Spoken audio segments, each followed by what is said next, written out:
কি কম আৰু এইটো মানে দুৰ্দিনৰ কথা আমি কৈ আৰু মানে লাভ নাই।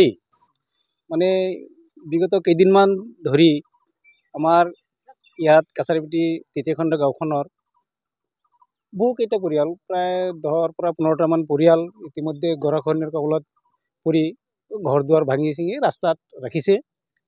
এই মানুহখিনিয়ে যে এতিয়া ঘৰ দুৱাৰ ক'ত ৰাখিব, ক'ত উঠাব, সেইখিনি ঠাইও নাই।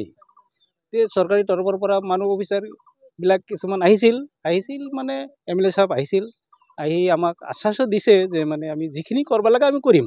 আমি চৰকাৰৰ তৰফৰ পৰা মানে এই নদী বান্ধৰ কিবা প্ৰটেক্ট আমি সকলো ৰাইজৰ তৰফৰ পৰা বিচাৰিছোঁ, যাতে চৰকাৰে আমাক অনতি পলমে মানে ইয়াৰ সুব্যৱস্থা কৰে যেন এইখিনি আমাৰ ৰাইজৰ তৰফৰ পৰা এটা MP অহাৰ কথা আছিল। মানে আজি 11টা মানৰ পৰাই আমাৰ ইয়াত মানুহবিলাক আহি জুম বান্ধিছে, কিন্তু আহিম বুলি মানে এই নেতাবিলাকে কয় যে আহিব সেইলৈ মানুহবিলাকে বাট চাই আছে, কিন্তু এতিয়ালৈ আহি পোৱা নাই।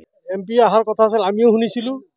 আহি ইয়াতে দেখিলোঁ মানুহ বহুত আহিছে, আৰু পুৱাৰ পৰা চাৰিওফালে আমি শুনিলোঁ, আমি বুলি মানে ময়ে শুনিলোঁ।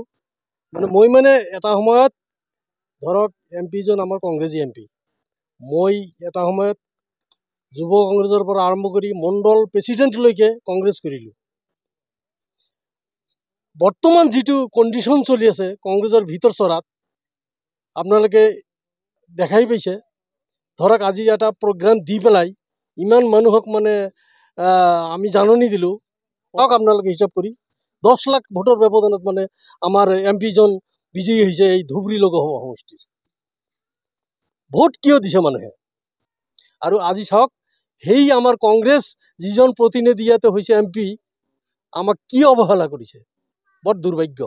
মই বেছি নকওঁ, মই আপোনালোকৰ জ্ঞাতাৰ্থে বা আপোনালোকৰ দ্বাৰাই মই সবকে মানে মেছেজ দিব বিচাৰিছোঁ, আমাক এনেকৈ মাহীয়াৰ চকুৰে যদি চাই থাকে আমি ইয়াৰ প্ৰতিশোধ ল'বলৈ আমি বাধ্য হৈ যাম।